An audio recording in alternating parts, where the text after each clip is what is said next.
الله إن الحمد لله نحمده ونستعينه ونستغفره أعوذ بالله من شرور أنفسنا ومن سيئات أعمالنا من يهده الله فلا مضل له ومن يضلل فلا هادي له وأشهد أن لا إله إلا الله وحده لا شريك له وأشهد أن محمدا عبده ورسوله أما بعد فقد قال الله تعالى في القرآن العظيم أعوذ بالله من الشيطان الرجيم يا أيها الذين آمنوا اتقوا الله حق تقاته ولا تموتن إلا وأنتم مسلمون قال رسول الله صلى الله عليه وسلم فإن أصدق الحديث كتاب الله وأحسن الهدي هدي محمد صلى الله عليه وسلم وشر الأمور محدثاتها وكل محدثة بدعة وكل بدعة ضلالة وكل ضلالة في النار. கண்ணியத்திற்கும் பெருமதிப்பிற்கும் உரிய எல்லாம் வல்ல அல்லாஹ் ஜல்லஷானு தஆலாவின் நல்லடியார்களே, தாய்மார்களே, சகோதர சகோதரிகளே, அல்லாஹ்வுடைய கிருபையால் ஜுமாவுடைய தினத்தில் அல்லாஹ்வால் விதியாக்கப்பட்ட கடமையை நிறைவேற்றுவதற்காக நாம் அனைவரும் இங்கே ஒன்று கூடியிருக்கிறோம். அல்லாஹ்வின் சாந்தியும் சமாதானமும் நம் உயிரினும் மேலான நபிகள் நாயகம் ஸல்லல்லாஹு அலைஹி வஸல்லம் அவர்களின் மீதும் அவர்களின் குடும்பத்தார்கள், அன்பு தோழர்களான சஹாபா பெருமக்கள், நல்லோர்கள் மற்றும் நம் அனைவர்களின் மீதும் நிலவட்டுமாக. ஷைத்தானுடைய அடிச்சுவடுகளை பின்பற்றி நடக்காமல் அல்லாஹுக்கும் அல்லாஹ்வுடைய தூதருக்கும் கட்டுப்பட்டு நடக்க வேண்டுமென உபதேசத்தை எனக்கும் உங்களுக்கும் கூறியவனாக எனது ஜுமா உரையினை ஆரம்பம் செய்கிறேன். அன்பானவர்களே, இஸ்லாமிய மார்க்கத்தை அதன் தூய்மையான வடிவத்தில் அறிந்து அதன் அடிப்படையில் செயல்பட வேண்டும் என்ற பேரார்வத்தோடு நாம் நமது செயல்பாடுகளை அமைத்துக் கொள்வதற்கு பெரும் முயற்சி எடுத்து வருகிறோம். அந்த முயற்சியில் அல்லாஹ் நமக்கு வெற்றி அளிக்க வேண்டும் என்று சொன்னால் அல்லாஹும் அல்லாஹ்வுடைய தூதரும் காண்பி தந்த அடிப்படையில் நம்முடைய தேடல்கள் இருக்க வேண்டும்.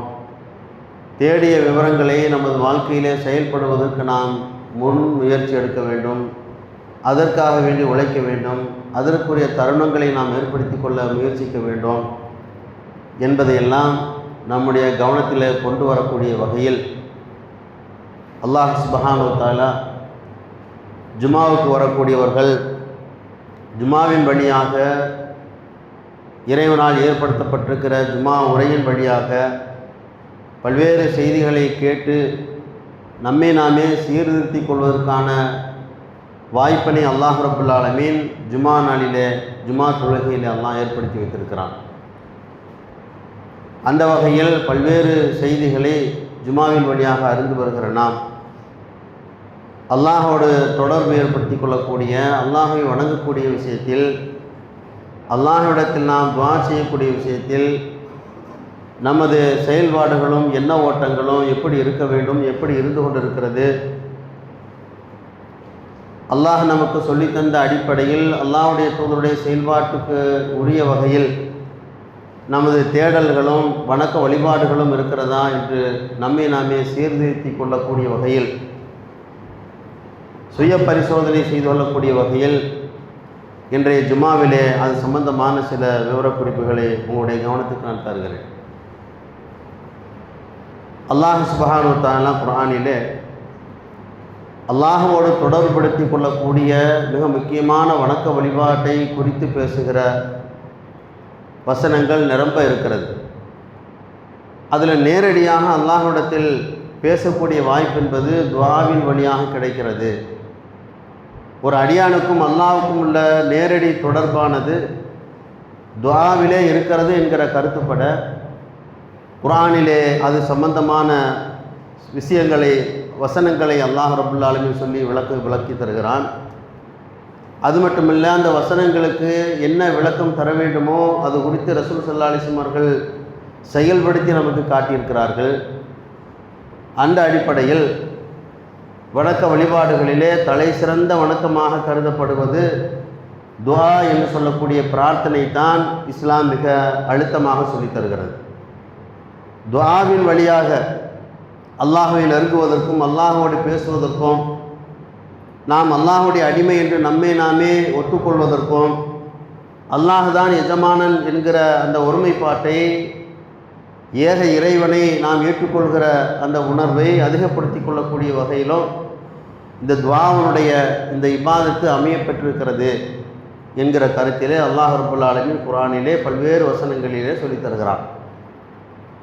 முந்தைய காலத்தில் வாழ்ந்த மக்கள் அல்லாஹ்வோடு தொடர்பு ஏற்படுத்தி கொள்ளக்கூடிய அடிமை எஜமானன் என்கிற விஷயத்தில் அல்லாஹ்வை தவிர்த்துவிட்டு அல்லாஹ்வால் படைக்கப்பட்டிருக்கிற படைப்பினங்களிடத்திலே உதவி தேடக்கூடிய அந்த பழக்கத்தை, அந்த கேடுகட்ட செயலை வன்மையாக கண்டிக்கக்கூடிய வகையிலே நபிமார்களை அனுப்பி அந்த செயலெல்லாம் அல்லாஹ்வால் ஏற்றுக்கொள்ளப்படாது, இறைவனுடைய கடுமையான கோபத்திற்கு ஆளாக நேரிடும், நீங்கள் கேட்பதாக இருந்தால் படைப்பினங்களிடத்திலே கேட்காதீர்கள், படைத்தவனிடத்திலே கேளுங்கள் என்ற கருத்தை அந்த மக்களுக்கு ஒவ்வொரு நபிமார்களும் எடுத்து சொன்ன விவரத்தை அல்லாஹ் குர்ஆனிலே நமக்கு சொல்லித் தருகிறான். நூஹ் நபியுடைய வரலாறை பற்றி நாம் கேள்விப்பட்டிருப்போம். அந்த மக்களிடத்தில் அவர்கள் சொன்ன மிக முக்கியமான செய்தி என்ன? அல்லாஹ்வை வணங்க வேண்டும், உங்களுடைய எல்லா தேவைகளையும் அல்லாஹ் உங்களுக்கு நிறைவேற்றி தருவான், உங்களுக்கு பசி என்பது பஞ்சம் என்பது இல்லாமல் காலத்திற்கு அல்லாஹ் மழையை தந்து விவசாயம் செழிப்பதற்கான உதவிகளை அல்லாஹ் செய்வான், உங்களுடைய தோட்டம் துறவுகள் எல்லாம் செழுமையாக செம்மையாக அல்லாஹ் உங்களுக்கு ஆக்கி தருவான். அதற்கு நீங்கள் செய்ய வேண்டியது அல்லாஹோடு தொடர்பு ஏற்படுத்தி கொள்ளக்கூடிய, உங்களை நீங்கள் அடிமை என்று ஒத்துக்கொள்ளக்கூடிய பாவ மன்னிப்பை நீங்கள் அல்லாஹ்விடத்தில் கேட்டுக்கொண்டிருக்க வேண்டும் என்று சொன்னதை அல்லாஹ் ரப்பல் ஆலமீன் குர்ஆனிலே நமக்கு தெளிவாக சொல்லித் தருகிறார். இது மாதிரி பல நபிமார்கள், ஏராளமான நபிமார்கள் அந்தந்த மக்களுக்கு சொல்லி தந்த விஷயம் என்ன? நீங்கள் அடிமை என்று, அல்லாஹுடைய அடிமை என்று ஒத்துக்கொள்ளுங்கள், படைப்பினங்களிடத்திலே உங்களுடைய கைகளை ஏந்தாதீர்கள், அவர்களிடத்தில் நேர்ச்சை செய்து உங்களுடைய தேவைகளை கேட்காதீர்கள், அல்லாஹ்விடத்தில் மட்டுமே கேளுங்கள், அவனை மட்டுமே நம்புங்கள் என்ற செய்தியை எல்லா நபிமார்களும் சொன்னார்கள் என்கிற விஷயத்தை அல்லாஹ் ரப்பல் ஆலமீன் குர்ஆனிலே நமக்கு சொல்லித் தருகிறார். எல்லாவற்றையும் உள்ளடக்கியதாக நமக்கு சொல்லக்கூடிய ஒரு வசனத்தில் அல்லாஹ் ரப்பல் ஆலமீன் சொல்லும் பொழுது, இந்த துஆவை ரசூல் ஸல்லல்லாஹு அலைஹி வஸல்லம் அவர்கள் சொல்லும் பொழுது வணக்கம் என்று சொன்னார்கள். துஆ தான் வணக்கம். வணக்கம்னா என்ன? நாம் செய்யக்கூடிய துஆ செய்கிறோமே, பிரார்த்திக்கிறோமே, அதுவே வணக்கமாகும் என்று ரசூலுல்லாஹி ஸல்லல்லாஹு அலைஹி வஸல்லம் அவர்கள் துஆவை பற்றி நமக்கு சொன்னார்கள். நாம் அல்லாஹ்விடத்தில் கையேந்தி கேட்கிற போது, அல்லாஹ்விடத்தில் பேசுகிறோம், அவருடைய தேவைகளை கேட்குறோம், அது இபாதத்தாக வணக்கமாக ரசூலுல்லாஹி ஸல்லல்லாஹு அலைஹி வஸல்லம் அவர்கள் நமக்கு சொன்னார்கள். எந்த அடிப்படையில்? இந்த குர்ஆனுடைய வசனத்தை மேற்கோள் காட்டி நம்ம சொல்லலாம். அல்லாஹ் குர்ஆனிலே பேசுகிறான், வணக்கத்தை பற்றி சொல்லுகிற வசனத்தில் பிரார்த்தனையும் சேர்த்து அல்லாஹ் சொல்கிறான், வகால ரப்புக்கும் உதுஊனி அஸ்தஜிப் லக்கும், உங்கள் இறைவனிடத்தில் நீங்கள் கேளுங்கள், அவன் உங்களுக்கு பதிலளிப்பான். அல்லாஹ்விடத்தில் நீங்கள் கேட்பீர்களே ஆனால் அல்லாஹ் உங்களுக்கு பதிலளிப்பான். இன்னல்லதீன யஸ்தக்பீரூன அன் இபாதத்தி, அல்லாஹ்வை வணங்குவதை விட்டும் எவர் பெருமை அடிக்கிறார்களோ சயதகுலூன ஜஹன்னம தாகிரீன், இழிந்தவர்களாக நரகத்தில் நுழைவார்கள் என்று உங்கள் இறைவன் உங்களுக்கு சொல்லுகிறான் என்று ரசூலுல்லாஹி ஸல்லல்லாஹு அலைஹி வஸல்லம் அவர்கள் இந்த வசனத்தை மக்களுக்கு ஓதி காண்பிக்கிறார்கள். நீங்கள் அல்லாஹ்விடத்தில் கேட்க வேண்டும், நீங்கள் கேட்கக்கூடிய ஒவ்வொன்றையும் அல்லாஹ் உங்களுக்கு பதிலளிக்கிறான். யார் இந்த வணக்கத்தை, இந்த துஆவை வணக்கம் என்று அல்லாஹ் சொல்கிறான், இந்த வணக்கத்தை யார் செய்யாமல் பெருமை அடிக்கிறார்களோ அவர்கள் இழிந்தவர்களாக கேவலப்பட்டு நரகத்தில் நுழைவார்கள் என்று மக்களுக்கு சொல்லுமாறு ரசூல் ஸல்லல்லாஹு அலைஹி வஸல்லம் அவர்களுக்கு இந்த வகை செய்தி அல்லாஹ் அறிவிக்கிறான். அப்போ நம்ம அல்லாஹ்விடத்தில் கேட்பது வணக்கமாக அல்லாஹ் சொல்லித் தருகிறான். எனக்கெல்லாம் எதுவும் தேவையில்லை, நான் எதுவும் என்னுடைய சம்பாத்தியத்தில் இருக்கிறேன், என்னுடைய வசதி வாய்ப்புகள் எனக்கு போதுமானது, நான் சுபிட்சமாக இருக்கும்போது நான் ஏன் அல்லாஹ்ட்ட கேட்கணும் என்று நினைக்கக்கூடிய மக்கள் பல பேர் இருக்கிறார்கள். நம்ம அப்படி நினைக்க மாட்டோம். ஏகத்துவத்தையும் இறையச்சத்தையும் ஓரளவு புரிந்து கொண்ட காரணத்தினால் நாம் அல்லாஹ்விடத்தில் கேட்க வேண்டும் என்கிற அந்த எண்ணத்தை அல்லாஹ் நமக்கு வழங்கியிருக்கிறான். நாம் கேட்டுக்கொண்டிருக்கிறோம். கேட்கக்கூடிய விஷயத்தில் சில புரிதல் இல்லாமல் கேட்கலாம், அது வேறு விஷயம். ஆனால் அல்லாஹ்வுடைய விஷயத்தில், அல்லாஹ்வை வணங்கக்கூடிய விஷயத்தில், பிரார்த்திக்கக்கூடிய விஷயத்தில் பெருமை அடிக்கக்கூடிய மக்கள் இருக்கிறார்களா இல்லையா என்று சொன்னால் இருக்கிறார்கள். அல்லாஹ்வை மறுக்கக்கூடியவர்கள் அல்லாஹ்விடத்தில் கேட்க மாட்டார்கள். அல்லாஹ்வோடு மற்றவர்களை கூட்டாக்கி வணங்கக்கூடியவர்கள் அல்லாஹ்விடத்தில் குறைவாகவே கேட்பார்கள். அல்லாஹை மறுக்கக்கூடிய நாத்திகர்கள், இறைவனே இல்லை என்று பேசுகிறவர்கள் முற்றாக கேட்க மாட்டார்கள். அல்லது கேட்கக்கூடியவர்கள் கூட எப்படி கேட்க வேண்டும் என்று, அந்த வணக்கத்தை எப்படி செய்ய வேண்டும் என்று முறையாக அறியாமல் மனோ இச்சையின் அடிப்படையிலே கேட்கக்கூடியவர்களும் இருக்கிறார்கள். இப்படி பலதரப்பட்ட வகையை சார்ந்தவர்களுக்கு சொல்லக்கூடிய வசனம் என்னன்னு சொன்னால், நீங்கள் அல்லாஹை வணங்கக்கூடிய விஷயத்தில் பெருமை அடிக்கக்கூடாது. தன்னை அடிமை என்று நீங்கள் ஒத்துக்கொள்ளுங்கள். அல்லாஹுதான் எஜமானன், அவன்தான் என்னுடைய ரப்பு, அவன்தான் என்னை பராமரிக்கிறான், அவன்தான் என்னை படைத்திருக்கிறான், அவன்தான் எனக்கு உணவளிக்கிறான், அவன்தான் என்னை வாழச் செய்கிறான், அவன்தான் எனக்கு நோய் தருகிறான், நோய் நிவாரணத்தையும் அல்லாஹுதான் வழங்குகிறான், எனக்கு பிள்ளை செல்வங்களை தருவதும் அல்லாஹுதான், வசதி வாய்ப்புகளை தருவதும் அல்லாஹுதான், நான் வாழ்கிற இந்த காலத்தில் எனக்கு மரணத்தை தந்து மீண்டும் மறுமையிலே எழுப்புவதும் அல்லாஹுதான் என்று அல்லாஹ்வை பற்றி நீங்கள் முழுமையாக அறிந்து வைத்திருக்கக்கூடியவர்களாக நீங்கள் இருக்க வேண்டும். அப்போது நீங்கள் அல்லாஹ்விடத்தில் கேட்பீர்கள் என்ற கருத்துப்பட ஏராளமான வசனங்கள், அல்லாஹ்வுடைய சிஃபத்துகளை பற்றி பேசுகிற நூற்றுக்கணக்கான வசனங்கள் குர்ஆனில் இருக்கிறது. நாம் முதல்ல அல்லாஹ்வை பற்றி தெரிந்து கொள்ள வேண்டும். அல்லாஹ்வுடைய அறிவும் ஆற்றலும் அதிகாரமும் வல்லமையும் அது எப்படிப்பட்டது, எவ்வளவு உயர்ந்தது, அதற்கு ஈக்குவலாக எந்த ஒன்றையாவது உலகத்தில் ஒப்பாக்கி நாம் சொல்ல முடியுமா என்றெல்லாம் நாம் புரிந்து கொண்டு அல்லாஹ்வை பற்றி தனித்தவனாக ஏகனாகி அல்லாஹுவை ரப்பாக இறைவனாக ஏற்றுக்கொண்டிருக்கக்கூடிய ஒருவர் அல்லாஹ்விடத்தில் கேட்பதற்கு எந்த சுணக்கமும் காட்ட மாட்டார். அல்லாஹ்வை விடுத்துவிட்டு மற்றவரிடத்தில் கேட்பதற்கும் முன் வரமாட்டார் என்கிற செய்தியை குர்ஆனிலே பல்வேறு வசனங்களிலே அல்லாஹ் நமக்கு சொல்லித் தருகிறார். இப்போ சமுதாயத்தில் ஒரு 3 வகையான மக்களை நம்ம பார்க்கலாம். ஒன்று, அல்லாஹ்விடத்தில் கேட்க மாட்டார்கள், சதவீதத்தில் ரொம்ப ரொம்ப கம்மி, நாத்திகர்கள். அல்லாஹ்விடத்தில் கேட்பார்கள், அல்லாஹ்வை விடுத்துவிட்டு மற்றவரிடத்திலும் கேட்பார்கள். இன்னொரு சாரார் அல்லாஹ்வை விட்டுவிட்டு அல்லாஹ் படைப்பினங்களை மட்டுமே கேட்பார்கள். கல், மண், கழுத, குதிரை, பாம்பு, பல்லி என்னவெல்லாம் இருக்கிறதோ, மரம், செடி, கொடி, சூரியன், சந்திரன், தாய், தந்தை, ஆசிரியர்கள் எல்லோரையுமே கடவுளாக பார்க்கக்கூடிய மக்கள் அல்லாஹ்வை மட்டும் கடவுளாக பார்க்க மாட்டார்கள், மற்றவரிடத்திலே உதவி தேடுவார்கள். இப்படியான மக்கள் அல்லாஹ்விடத்திலும் கேட்பார்கள், அல்லாஹ் படைக்கப்பட்டிருக்கிற இறந்து போன மனிதனிடத்திலும் அவுலியாக்கள் என்று சொல்கிற இறந்து போனவரிடத்திலும் கேட்பார்கள், அவர்களிடத்திலும் இந்த நேர்த்தி செய்வார்கள். இப்படி பலதரப்பட்ட மக்கள் வாழ்கிற இந்த காலகட்டத்தில், இந்த சூழலில் அவரவர்களுக்கு இருக்கிற ஆயிரம் ஆசைகளுக்கு தேடல்கள் எங்கே இருக்கிறது, அதற்கான வழிகள் எங்கே இருக்கிறது, அது வழிகாட்டல் எங்கே இருக்கிறது என்பதை இஸ்லாம் மிக தெளிவாக சொல்லித் தருகிறது. மக்கள் புரிந்து கொள்ளல. ஒவ்வொருவரும் தத்தமது மதத்தில் உள்ளவர்கள் கடவுள்களை அடைவதற்கு, தேடுவதற்கு, பிரார்த்திப்பதற்கு 11 கிலோமீட்டர் கால்நடைகளாக செல்கிறார்கள், தங்களை வருத்திக் கொள்கிறார்கள். யாரையாவது பிடித்து எப்படியாவது இறைவனை அடைய வேண்டுமே என்கிற எண்ணத்தோடு பல தர்காக்களுக்கு செல்லக்கூடிய மக்களையும் பார்க்கிறோம். இறைவனால் படைக்கப்பட்டிருக்கிற ஈசா அலைஹிஸ்ஸலாம் அவர்கள் இறைவனுடைய மகன்தான் என்று தவறாக நம்பிக்கொண்டு அவர்களிடத்தில் பிரார்த்திக்கக்கூடிய மக்களும் இருக்கிறார்கள். இப்படியான இந்த நிலையில நீங்கள் யாரிடத்தில் கேட்க வேண்டும், உங்களுடைய தேவைகள் என்ன என்பதை பற்றி இஸ்லாம் மிக தெளிவாக சொல்லுகிற போது, மனிதனுடைய ஆயிரம் தேவைகள், ஆசைகள் இதெல்லாம் மனிதனுக்கு அன்றாடம் இருந்து கொண்டே இருக்கிறது. உலகத்தில் எவ்வளவு உயர்ந்த நிலையில் மனிதன் இருந்தாலும் அவனுக்குள்ள இருக்கக்கூடிய சில கவலைகளுக்கு அருமருந்தாக அதை நீக்குவதற்கான வழிமுறைகள் கிடைக்கப்பெறாமல் எத்தனையோ மக்கள் வாழ்கிறார்கள். செல்வ செழிப்போடு இவன் வாழ்கிறான், அவங்களுக்கு என்ன சந்தோஷமா இருக்கிறாங்கன்னு சொல்லுவாங்க. காரு, பங்களா, வசதி வாய்ப்போடு இருக்கிறார்கள், ஏதாவது கவலை இருக்குமா என்று அதை அடையாத மக்கள், ஏழ்மையில் இருக்கக்கூடிய மக்கள், வசதி வாய்ப்பை பெற்றக்கூடிய மக்களை பார்த்து பேசுவார்கள். ஆனால் வசதியானவர்களுடைய உள்ளத்தில் என்ன கவலை இருக்கோ, தனக்கு மனைவி சரியா அமையல, அல்லது மனைவி சரியா அமைஞ்சா தனக்கு பிள்ளை தருதலை பிள்ளையாக அமைந்திருக்கிறான், அல்லது ரெண்டுமே சரியா இருந்தா உடல்வாக சரி, உடல் அமைப்பு, நோய் நிவாரண நோயாக இருந்து கொண்டிருக்கிறோம். இப்படி பல்வேறு கவலைகளால் மனிதன் சுமந்து கொண்டிருக்கிறான். இதுக்கெல்லாம் அவனுடைய தேடல்கள், எனக்கு நோய் வர வேண்டாம், என் பிள்ளை சரியா இருக்கணும், என் மனைவி எனக்கு குடும்பத்தில் அடங்கி இருக்கணும், என்னுடைய வசதி வாய்ப்புகள் ஏற்ப இன்னும் சந்தோஷங்கள் அதிகமாக தரணும் என்று யாரிடத்தில் அவன் கேட்டு அதற்கான நிவாரணத்தை தேட முடியும்? அல்லாஹ்விடத்தில் மட்டும்தான் அதற்குரிய நிவாரணம் இருக்கிறது. அதெல்லாம் கேட்டு பெறுவதற்கான வழிகாட்டுதல் இஸ்லாத்தில் இருக்கிறது. இறைவனிடத்தில் மட்டும் நீங்கள் கேளுங்கள் என்ற வழிகாட்டுதல் இருக்கிறது. இதுவெல்லாம் ஒன்று.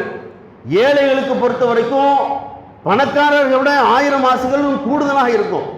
நான் வீடு கட்டணும், சம்பாதிக்கணும், என் பிள்ளைகள் இப்போ கல்வியில் சிறந்து ஓங்கணும் அப்படின்னு சொல்லி எல்லா வகையிலும் மேம்பட்ட மக்களாக வரணும்னு சொல்லி நூற்றுக்கணக்கான ஆசைகளை சுமந்து கொண்டு அன்றாடம் வாழ்க்கையை ஓட்டுகிறவர்கள் எல்லாவற்றையும் இறைவனிடத்தில் கேட்டால் அது முழுமையாக கிடைத்து விட்டதா?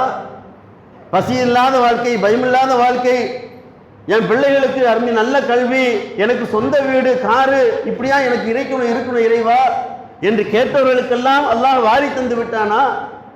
இறைவனிடத்தில் கேட்க வேண்டும் என்று அல்லாஹ் சொல்கிறான். மக்கள் கேட்டுக்கொண்டிருக்கிறார்கள், கிடைக்கல. அப்படின்னா என்ன? மனிதன் கேட்டு கேட்டு கேட்டு கேட்டு கிடைக்கல என்கிற ஒரு பதிலைத்தான் மக்கள் சொல்வார்கள். கிடைத்திருக்கிறது, நான் பொறுமையை மேற்கொள்கிறேன் என்று சொல்கிறவர்கள் சதவீதத்தில் ரொம்ப ரொம்ப கம்மி. இப்படி பலதரப்பட்ட மக்கள் தங்களுடைய மனோநிலையெல்லாம் அறிந்து வைத்திருக்கக்கூடிய ரப்புல் ஆலமீன் அவர்களுக்கு அவர்களுடைய தேவைகளை பெற்றுக்கொள்வதற்குண்டான வழிகாட்டுதலை இஸ்லாம் மிக தெளிவாக சொல்லுகிறது. அதில் மிக முக்கியமாக சொல்லணும்னு சொன்னால், குர்ஆனில் அல்லாஹ் ரப்புல் ஆலமீன் சூரத்துல் ஃபாத்திஹா ஒவ்வொரு தொழுகையிலும் நம்ம ஓதுவோம். அல்ஹம்துலில்லாஹி ரப்பில் ஆலமீன் அர்ரஹ்மானிர் ரஹீம் மாலிகி யௌமித்தீன் இய்யாக நஅபுது வ இய்யாக நஸ்தஈன், இப்படி ஓதுறோமா இல்லையா? இதில் அல்லாஹ் ரப்புல் ஆலமீன் துஆவை பற்றி அந்த வசனத்திலே பேசுகிறான். என்னையே வணங்க வேண்டும், என்னிடத்திலே உதவி தேட வேண்டும் என்ற கருத்தில். இறைவா, உன்னையே வணங்குகிறேன், உன்னிடமே உதவியும் தேடுகிறேன், எனக்கு நேர்வழியை காட்டு என்று அல்லாஹ் ரப்புல் ஆலமீன் மனித சமுதாயத்திற்கு ஈமானை இறை நம்பிக்கை கொண்ட மக்களுக்கு அல்லாஹ் சொல்லித் தருகிறான். நீங்க முதல்ல எதை கேட்கணும்? அல்லாஹ்விடத்தில் நேர்வழியை கேளுங்கள், இறைவனை மட்டும் வணங்க வேண்டும், இறைவனிடத்திலே உதவி தேட வேண்டும் என்பதை அல்லாஹ் சொல்லித் தருகிறான். இங்கே இறைவனை மட்டும் வணங்கி இறைவனிடத்தில் மட்டுமே கேட்கக்கூடிய மக்கள் பெரும்பாலான மக்கள் இருக்கிறாங்கன்னா சொல்ல இல்லை. தர்கா ஜமாத்தை எடுத்துக்கொள்ளுங்களேன், அந்த மக்களை அவர்கள் எப்படி வார்த்தெடுத்திருக்கிறார்கள் சொன்னால் இரண்டை வகைப்படுத்தி வார்த்தெடுப்பார்கள், சொல்லிக் கொடுப்பார்கள். நீங்கள்லாம் பாவிகள், உங்களுக்கு நிறைய தேவைகள் இருக்கிறது, நாட்டதேட்டம் இருக்கிறது, உங்களுக்கு கவலை இருக்கிறது, வறுமை இருக்கிறது, நோய் இருக்கிறது, பிணி இருக்கிறது, பில்லி சூனியம் இருக்கிறது, பேய் பிடித்திருக்கிறது என்றெல்லாம் அவர்களுக்கு சொல்லி இதற்குரிய சிஃபா மருத்துவம் மருந்து தர்காக்கள் இருக்கிற என்று சொல்லி எத்தனை ஏழை வாழைகள் மார்க்கத்தை அறியாதவர்கள் அங்கே போய் மண்டியிட்டு தர்காக்கள்ல நின்று கொண்டு மரணித்த மக்களிடத்தில் கையேந்துகிற நிலை இன்றைக்கு நாம் பார்க்கிறோம்.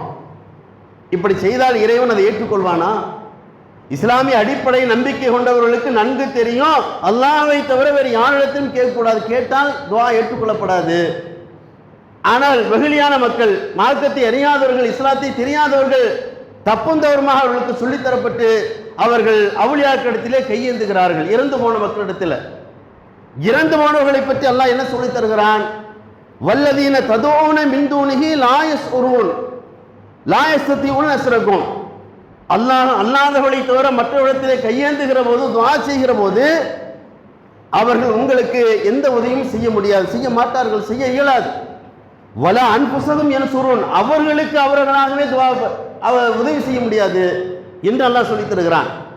நீங்க யாரை கடவுளுக்கு ஈக்குவலாக இறந்து போனவர்களை கருதுகிறீர்களோ, அவுலியா என்று நீங்கள் நினைக்கிறீர்களோ, அவரிடத்தில் நீங்கள் கேட்கிறீர்கள், அவர்களால் உங்களுக்கு தர இயலாது. அது மட்டுமல்ல, அவர்களுக்கு அவர்களே உதவி செய்ய இயலாது என்று அல்லாஹ் குர்ஆனில் சொல்லித் தருகிறான். இந்த உண்மையை, இந்த விஷயத்தை அறிந்து கொண்ட மக்கள் அவர்களை விட்டுவிட்டு அல்லாஹ்விடத்தில் கையேந்துகிற போது அவர்களுக்கு என்ன தேவையோ நிச்சயமாக அல்லாஹ் உலகத்தில் வழங்க இருக்கிறான். எனக்கு ஒரு நோய் வந்து விட்டது, மன உளைச்சல் ஏற்பட்டிருக்கிறது, கவலை இருக்கிறது, இறைவா அந்த கவலையிலிருந்து என்னை காப்பாற்று என்று கேட்கிற போது அல்லாஹ் வெறுங்கையோடு மனிதனை அனுப்புவானா? நிச்சயமாக இல்லை. ஆனால் இவருடைய கேள்வி எப்படி இருக்கிறது, கேட்பாடு எப்படி இருக்குன்னு சொன்னா, அவளியாவே நீங்க கொடுங்க என்று கேட்கிற போது நிச்சயமாக அந்த துஆவை அல்லாஹ் ஏற்றுக்கொள்ள மாட்டான், கடுமையான கோபத்திற்கு ஆளாவார்கள் என்கிற கருத்திலே ஏராளமான குர்ஆனுடைய வசனங்கள் இருக்கிறது.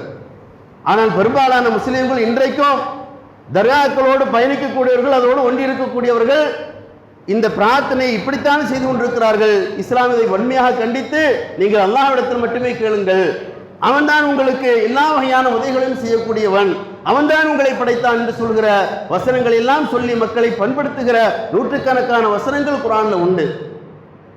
நாமெல்லாம் அந்த அந்த சூழலில் இருந்து வெளியே வந்துட்டோம். முந்தைய ஒரு காலத்தில் தர்காக்களுக்கு போகக்கூடியவர்கள், ராத்தி மஜ்லிஸில் பங்கெடுத்தவர்கள், மௌலூத் ஃபாத்தியாக்களை ஓதியவர்கள் நம்மள பல பேர் இருப்போமா இல்லையா? அன்னைக்கு அது புனிதமான செயலாக கருதினோம், இன்றைக்கு பெரும்பாவமாக கருதுகிறோம். இன்னைக்கு நம்ம அப்படி செய்ய மாட்டோம். ஆனால் யார் அப்படி செய்து கொண்டிருக்கிறார்களோ அவருடைய துஆக்கள் அங்கீகரிக்கப்படாதுங்கிற செய்தியை சொல்லுகிற இடத்தில் நாம் இன்றைக்கு இருந்து கொண்டிருக்கிறோம். இதை நாம் புரிந்து கொள்ள வேண்டும். இது ஒரு வகையாச்சா. இன்னொரு வகை, தர்காக்களோடு தொடர்பு அற்றவர்களாக இருந்தாலும் பள்ளிவாசலோடு தொழுகைக்கு அதிகமாக வந்து கொண்டிருக்கக்கூடிய மக்கள், மதுஹபை ஆதரிக்கக்கூடியவர்கள், சில விதத்துக்களை செய்யக்கூடிய மக்களை அவர்களுக்கு எப்படி தெரியுமா சொல்லிக் கொடுப்பார்கள்? உங்களுடைய துஆக்கள் ஏற்றுக்கொள்ளணும்னு சொன்னா வசீலாவின் வழியாக நீங்க உதவி தேடுங்க. அல்லாஹ்விடத்தில், அல்லாஹ்ட்ட தான் கேட்கணும். அதுல மாற்று கருத்து இல்லை. நீங்க அல்லாஹ்ட்ட கேளுங்க.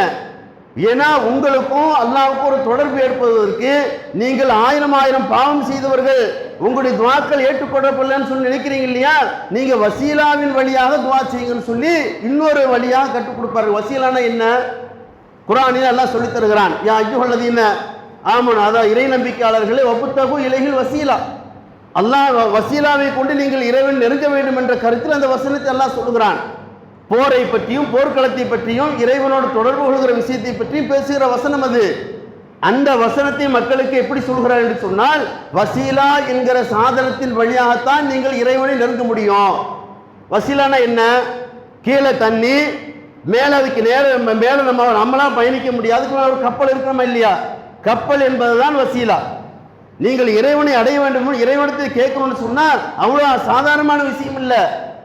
நீங்கள் பெரும் பாவம் செய்தவர்கள். அதனால் யார் இறைவனோடு நெருக்கமாக இருந்தார்களோ, யார் இறை திருப்தியை பெற்றார்கள் என்று நீங்கள் கருதுகிறீர்களோ, அவர்கள் எல்லாம் அவர்களின் வழியாக இறைவனிடத்தில் சொல்லி, இறைவா இன்னாரின் பொருட்டால் எனக்கு இதை தா என்று நீங்கள் கேளுங்கள் என்று பள்ளிவாசல்ல பயான் செய்து மக்கள் அப்பவும் கிடைக்க விடாமல் பண்றாங்க.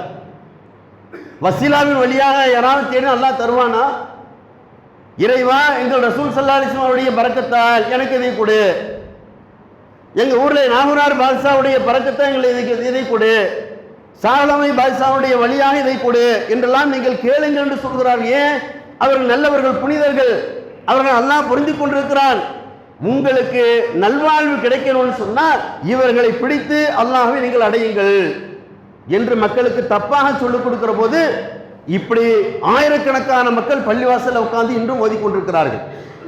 இங்க மட்டுமல்ல, மக்காவுக்கு போனா அப்படித்தான், மதீனால ரவுலா ஷரீஃப்ல போய் நின்று கொண்டு அப்படித்தான் கேட்கிறார்கள், எங்கள் கண்மணி நாயகம் ரசூல் ஸல்லல்லாஹு அலைஹி வஸல்லம் துஆ பரக்கத்தால் என் பாவத்தை மன்னித்து விடு. அது எப்படி அல்லாஹ் மன்னிப்பு? வசீலாங்கிறது இதுதான். வசீலா என்பதை ரசூல் ஸல்லல்லாஹு அலைஹி வஸல்லம் அவர்கள் மிக தெளிவாக மக்களுக்கு பாடம் எடுத்திருக்கிறார்கள். அது என்ன? அது ஒரு நீண்ட சம்பவமா இருந்தாலும் மிக சுருக்கமாக உங்களுக்கு நான் சொல்லிவிடுகிறேன். இஸ்ரவேல் சமுதாயத்தில் ஒரு 3 பேர் இருந்தார்கள். அந்த 3 பேருடைய வரலாறு ரசூல் ஸல்லல்லாஹு அலைஹி வஸல்லம் சொன்னாங்க. ஒரு காட்டு வழியாக போகிற போது, கடுமையான மழை காற்று வீசுகிற போது, ஒரு இடத்துல மழையிலிருந்து பாதுகாப்பு இருப்பதற்கு ஒரு குகைக்குள்ள போய் தஞ்சம் அடைகிறார்கள். காற்றுடைய வேகத்தின் காரணமாக பாறை உருண்டு வந்து அந்த வாசலை அடைத்து விடுகிறது. அதிலிருந்து தப்பிப்பதற்கு அவர்களுக்கு வழி தெரியல. உடனே 3 பேரும் சேர்ந்து 3 அமல்களை, அவர்கள் செய்த அமல்களை அல்லாஹ்விடத்தில் சொல்லி, நாம் இதிலிருந்து மீண்டு வருவதற்கு அல்லாஹ்விடத்தில் துஆ செய்வோம் என்று அந்த 3 பேரும் துஆ செய்தார்கள் என்று ரசூல் ஸல்லல்லாஹு அலைஹி வஸல்லம் சொன்னாங்க. அவங்க எதை குறித்து அவங்க துஆ செய்யல தெரியுமா? இஸ்ரவேலர்களுடைய நபிமார்கள், முந்தைய நபிமார்கள், இப்ராஹிம் அலைஹிஸ்ஸலாம் இருந்தாங்க, யாக்கூப் அலைஹிஸ்ஸலாம் இருந்தார்கள், ஏன் ஆதம் அலைஹிஸ்ஸலாம் இருந்தார்கள், நூஹ் நபி இருந்தாங்க, இத்ரீஸ் நபி இருந்தாங்க, சீத் அலைஹிஸ்ஸலாம் இருந்தார்கள். இவங்களுடைய பரக்கத்தால் இந்த பாவரையிலிருந்து எங்களை காப்பாற்றி இறைவா என்று அவர்கள் கேட்டார்களா? அவர்களுடைய நல்ல செயலை சொல்லி அல்லாஹ்விடத்தில் உதவி தேடினார்களா? இங்கதான் அந்த கேள்வி இருக்கிறது. அந்த கேள்விக்கான பதில் இருக்கிறது.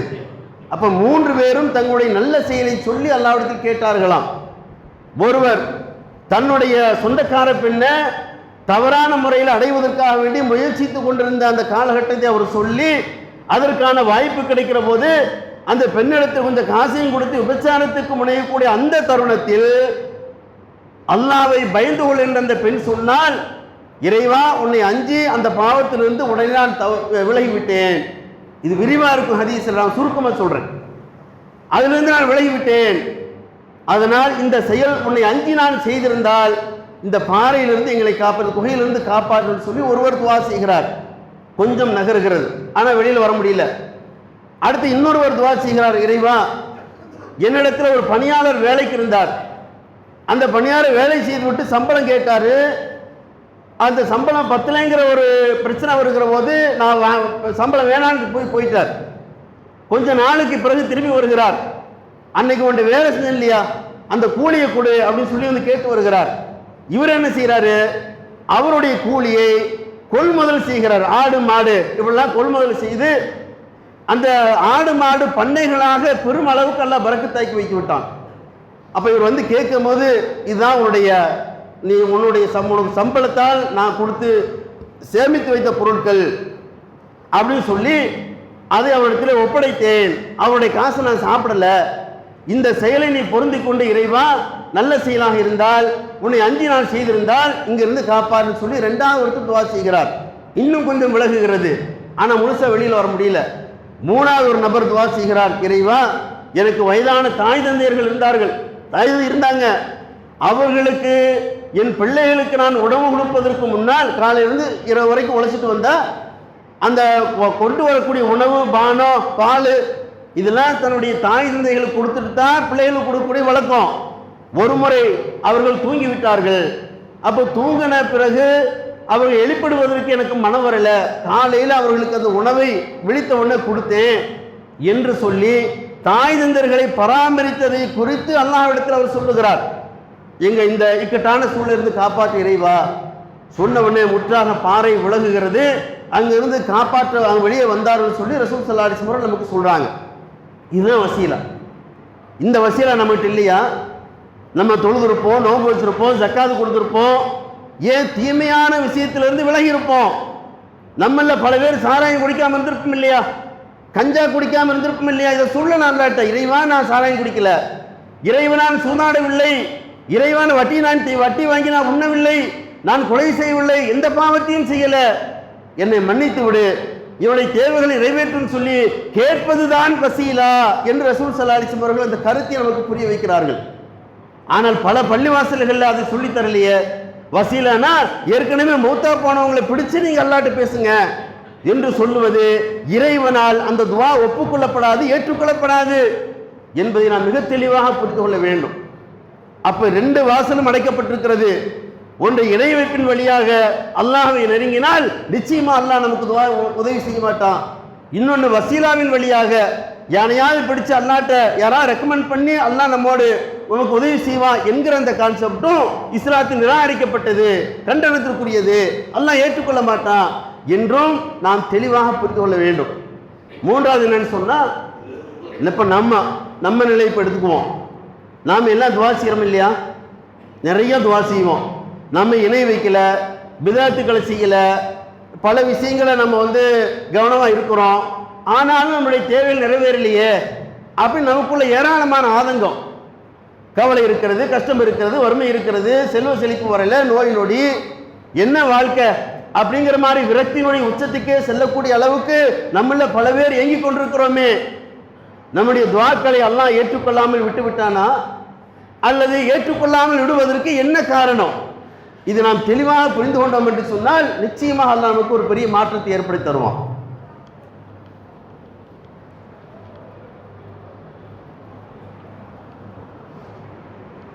அன்பான சகோதரர்களே, ரசூலுல்லாஹி ஸல்லல்லாஹு அலைஹி வஸல்லம் அவங்க துஆவை பற்றி மக்களுக்கு சொன்னார்கள். நீங்கள் அல்லாஹ்விடத்தில் கேட்கிறீர்கள், அந்த பாக்கியமிக்க ரப்புல் ஆலமீன் உங்களுக்கு எப்படி உங்களுடைய விஷயத்தில் இருக்கிறான் என்று சொன்னால், நீங்கள் கையேந்துகிற போது உங்களை வெறும் கையாக அனுப்புவதற்கு அல்லாஹ் வெட்கப்படுகிறான் அப்படின்னு ரசூல் ஸல்லல்லாஹு அலைஹி வஸல்லம் சொன்னாங்க. நம்ம இணை வைக்கல, பாவம் செய்யலை, அல்லாஹ்வுடைய கோபத்திற்குரிய ஒரு செயலை செய்யலை, இந்த நிலையில் நம்ம அல்லாஹ்விடத்தில் கையேந்துகிறோம். அப்போ கையேந்துகிற போது நம்முடைய கையை வெறும் கையாக அனுப்புவதற்கு அல்லாஹ் வெட்கப்படுகிறான். எல்லோருக்கும் அல்லாஹ் தருகிறான். நம்ம யாரும் உலகத்தில் அல்லாஹ்வுடைய உதவி இல்லாமல் உலகத்தில் வாழலை. நம்ம கேட்டாலும் தருகிறான், கேட்காவிட்டாலும் தருகிறான். அர் ரஹ்மான் இர் ரஹீம், அளவற்ற அருளாளன், நிகரற்ற அன்புடையோன். அளவற்ற அருளாளன் சொன்னால் எல்லா மக்களுக்கும் கேட்கக்கூடியவர்களுக்கும் அல்லாஹ் தருகிறான், கேட்காதவர்களுக்கும் அல்லாஹ் தருகிறான்னு சொல்லி 2 விளக்கம் தருகிறார்கள் மார்க்க அறிஞர்கள். அப்போ அல்லாஹ் ரப்பல் ஆலமீன் நமக்கு அல்லாஹ் தந்து கொண்டிருக்கிறான். நாம கேட்டது கிடைக்குதா? அதான் நீங்க கேள்வி. நம்ம நிறைய கேட்டிருப்போம், அது கிடைக்குதா என்று சொன்னா அந்த கேள்விக்கான பதிலை ரசூலுல்லாஹி ஸல்லல்லாஹு அலைஹி வஸல்லம் அவர்கள் ஒரு விஷயத்தை நமக்கு சொல்கிறார்கள். பாலை பருவழியில பரட்டத்தலையோடு ஒருவர் பிரயாணம் செய்கிறார். பிரயாணம் செய்யக்கூடிய இடத்துல இறைவா இறைவா என்று கையேந்துகிறார். ஆனால் அவருடைய துஆ ஏற்றுக்கொள்ளப்படவில்லை. காரணம் என்ன? அவருடைய உணவு ஹராம், அவருடைய குடிபானம் ஹராம், அவருடைய உடை ஹராம். இந்த மூன்றும் ஹராமாக இருக்கிற போது எப்படி அவருடைய துஆ ஏற்றுக்கொள்ளப்படும் என்று ரசூல் ஸல்லல்லாஹு அலைஹி வஸல்லம் அவர்கள் மக்களுக்கு கேள்வியாக எழுப்புகிறார்கள். நாம கரெக்டாக தொழுகலாம், நம்முடைய சம்பாத்தியம் ஹராமா இருந்தா, அந்த சம்பாத்தியின் வழியாக சாப்பிடுகிற உணவு ஹராமா இருந்தா, அதிலிருந்து உடை உடுத்துகிற உடை ஹராமாக இருந்தால் நிச்சயமாக அல்லாஹ் ரப்புல் ஆலமீன் எந்த ஒரு துஆவையும் எல்லாம் ஏற்றுக்கொள்ள மாட்டான். அல்லாஹ் ரப்புல் ஆலமீன் தூய்மையானதை தான் விரும்புகிறான். நபிமார்களுக்கும் நல்லவர்களுக்கும் அல்லாஹ் விரும்பக்கூடிய விஷயம் என்ன? தூய்மையானதை அல்லாஹ் விரும்புகிறான். தூய்மையான உணவை சாப்பிடுங்கள், தூய்மையாக சம்பாதியுங்கள், தூய்மையானதை வச்சு உங்களுடைய குடும்பத்தை நடத்துங்கள். அதில் சின்னதாக இருந்தாலும் குறைவாக இருந்தாலும் அல்லாஹ் ரப்புல் ஆலமீன் பரக்கத்தை செய்வான் என்பதுதான் இஸ்லாத்துடைய நிலைப்பாடு. நாம் அப்படி சம்பாதிக்கலன்னு சொன்னால் நம்முடைய வருவாய் ஏதாவது வகையில் அதில் ஹராம் இருக்கும் என்று சொன்னால் நிச்சயமாக பரக்கத்து எடுபட்டு போய்விடும். நாம் கேட்கக்கூடிய துஆக்கள் அங்கீகரிக்கப்படாது என்று ரசூல் ஸல்லல்லாஹு அலைஹி வஸல்லம் அவர்கள் இந்த செய்தி நமக்கு சொல்கிறார்கள். இப்போ எங்கேயாவது ஒரு தப்பு நம்மகிட்ட தான் இருக்கும். நாம் அல்லாஹ் இடத்துல கேட்குறோம், நிறைய கேட்குறோம், ஆனால் எனக்கு அல்லாஹ் தரலையே அப்படின்னு சொன்னால் குறை என்பது அல்லாஹ்விடத்தில் இல்லை, கேட்கக்கூடிய நம்மிடத்தில் ஏதோனும் இருக்கும். அதை சரி செய்ய வேண்டிய பொறுப்பும் கடமையும் நமக்கு இருக்கிறது என்பதை ரசூலுல்லாஹி ஸல்லல்லாஹு அலைஹி வஸல்லம் அவர்கள் நீங்கள் அல்லாஹ்விடத்தில் அதிகமாக துஆ செய்யுங்க, கேளுங்க, அல்லாஹ்வை ஏற்றுக்கொள்ளுங்கள், அல்லாஹ் தான் இறைவன் என்று ஒப்புக்கொள்ளுங்கள், அந்த ஒரு நிலைப்பாடோடு உங்களுடைய வாழ்க்கையை ஓட்டுங்கள். அல்லாஹ்விடத்தில் கேட்க வேண்டும், அதில் கூச்ச நாச்சமே உங்கள்கிட்ட இருக்கக்கூடாது. ஒரு தாயிடத்துல தந்தை இடத்துல தாய் இடத்துல பிள்ளைகள் ஏதாவது கேட்பதற்கு கூச்சப்படுவார்களான்னு சொன்னால் கூச்சப்பட மாட்டாங்க. தந்தையிட்ட கூட கூச்சப்படுவாங்க, தாயிட்ட கூச்சப்படுமா குழந்தை? கூச்சமில்லாமல் கேட்கும். கூச்சம்னா என்னன்னு தெரியாது, வெக்கம்னா என்னன்னு தெரியாது. அது மாதிரி நீங்கள் அல்லாஹ்விடத்தில் எதையும் நீங்கள் கேளுங்கள், ஹலாலானவற்றை. உறவுகளை துண்டாடுகிறத கேட்காதீங்க, லாட்டரி சீட்டில் பணம் எனக்கு உழவுன்னு கேட்காதீங்க, தீமையான விஷயத்தில் எனக்கு மேம்பட வேண்டும், எனக்கு நல்லது நடக்கும்னு சொல்லி கேட்காதீர்கள். இதையெல்லாம் அல்லாஹ் ஏற்றுக்கொள்ள மாட்டான் என்று ரசூல் ஸல்லல்லாஹு அலைஹி வஸல்லம் அவர்கள் பல்வேறு சந்தர்ப்பங்கள் நமக்கு சொல்லி நல்லதை கேளுங்கள், நல்லவற்றை கேளுங்கள், இந்த உலகத்தில் நல்லதாக இருக்கணும் கேளுங்க, மறு உலகத்தில் நல்லதாக இருக்கணும் கேளுங்க என்று ரசூல் ஸல்லல்லாஹு அலைஹி வஸல்லம் அவர்கள் ரப்பனா ஆத்தினா ஃபித் துன்யா ஹஸனத்துன் வ ஃபில் ஆখিরাতি ஹஸனத்துன் வ கினா அஸாபன்னார் குர்ஆனுடைய வசனம். இது அல்லாஹ் சொல்லி தருகிறான். இறைவா, இந்த உலகத்திலும் எனக்கு நல்லதாக்கித்தா, மறுமையிலும் எனக்கு நல்லதாக்கித்தா, நரக நெருப்பிலிருந்து என்னை காப்பாற்று என்று நீங்கள் துஆ செய்ய வேண்டும் என்று அல்லாஹ் ரப்பல் ஆலமீன் நமக்கு சொல்லி தருகிறான். நேர்வழியை பற்றி அதிகமாக கேளுங்கள். உங்களுடைய பெற்றோர்களுக்காக நீங்கள் துஆ செய்யுங்க, பிள்ளைகளுக்காக பெற்றோர்கள் துஆ செய்ய வேண்டும், கணவனுக்கு மனைவி, மனைவிக்கு கணவன், உறவுகளுக்கு வேண்டி எல்லோரும் ஒருவருக்கு ஒருவர் துஆ செய்யுங்கள். ஒருவர் இல்லாத சமயத்தில் அவர்களுக்காக நாம் துஆ செய்கிற போது நிச்சயமாக துஆவுக்கு வானவர்கள் ஆமீன் என்று சொல்கிறார்கள். ஆமீன் என்று சொல்கிற அந்த பிரார்த்தனை ஏற்றுக்கொள்ளப்படும் என்ற கருத்தில் ரசூல் ஸல்லல்லாஹு அலைஹி வஸல்லம் அவர்கள் நமக்கு சொல்லி தருகிறார்கள். தஹஜ்ஜுடைய நேரத்தை பயன்படுத்துங்க. இதெல்லாம் ரசூலுல்லாஹ் சொல்வது, நம்ம அதெல்லாம் பெருசாக கவனத்தில் போடுறதில்லை. அல்லாஹ் குர்ஆனிலே பேசுகிறான், அஸ்ஸாபிரீன வஸ்ஸாதிகீன வல் முன்ஃபிகீன வல் முஸ்தக்ஃபிரீன பில் அஸ்ஹார். நல்லவர்களை பற்றி பேசுகிற போது பொறுமையாளர்கள், உண்மையாளர்கள், நல்ல வழியில செலவு செய்பவர்கள், அத்தோடு சேர்த்து சஹருடைய நேரத்தில் துஆ செய்யக்கூடியவர்கள், மன்னிப்பு தேடுகிறவர்கள் என்று அல்லாஹ் சொல்லி தருகிறான். சஹருடைய நேரம் என்ன? இரவுல 3 பங்கா பிரித்து கடைசியுடைய அந்த எண்டு வருமே, அது சஹருடைய நேரம். அந்த நேரத்தில் நீங்கள் துஆ செய்யுங்கள் என்று அல்லாஹ் ரப்பல் ஆலமீன் குர்ஆன் நமக்கு சொல்லி தருகிறான். நம்மள எத்தனை பேர் கேட்டிருப்போம்? தப்பு நம்மகிட்ட தான் இருக்கிறது, தவறு நம்மிடம் இருக்கிறது.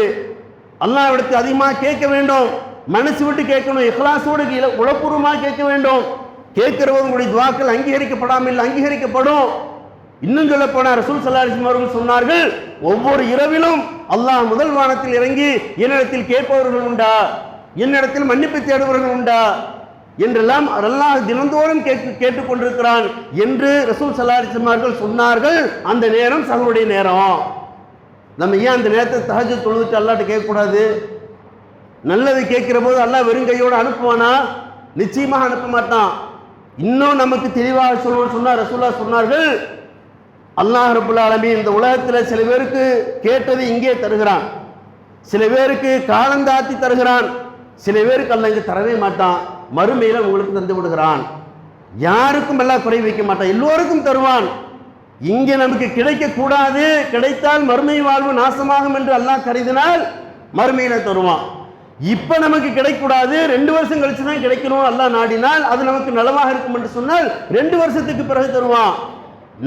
நம்மிடம் ரசூலுல்லாஹ் நம்ம என்ன எதிர்பார்க்கிறாங்கன்னு சொன்னா, நீங்க பொறுமையா இருக்க வேண்டும், அவசரப்படாத வரைக்கும் உங்களுடைய துஆக்கள் அங்கீகரிக்கப்படும் என்றெல்லாம் ரசூல் ஸல்லல்லாஹு அலைஹி வஸல்லம் அவர்கள் நமக்கு சொல்லித் தந்ததை ஆண்களும் பெண்களும் அல்லாஹ்விடத்தில் அதிகமாக கேட்கணும். நிறைய துஆக்களை ரசூலுல்லாஹ் நமக்கு கற்றுக் கொடுத்தார்கள். அந்த துஆவின் வழியாக அல்லாஹ்வை அடைவதற்கு நாம் முயற்சிக்க வேண்டும், மன்னிப்பு தேட வேண்டும், நேர்வழி தேட வேண்டும், மறுமை வாழ்க்கை சிறக்க வேண்டும் என்று நாம் ஒவ்வொருவரும் துஆ செய்தவர்களாக இந்த உலகத்தில் வாழ்ந்து பழக வேண்டும் என்று சொல்லி முடித்துக் கொள்கிறேன். வாஹிரு தஅவானா அல்ஹம்துலில்லாஹி ரப்பில் ஆலமீன்.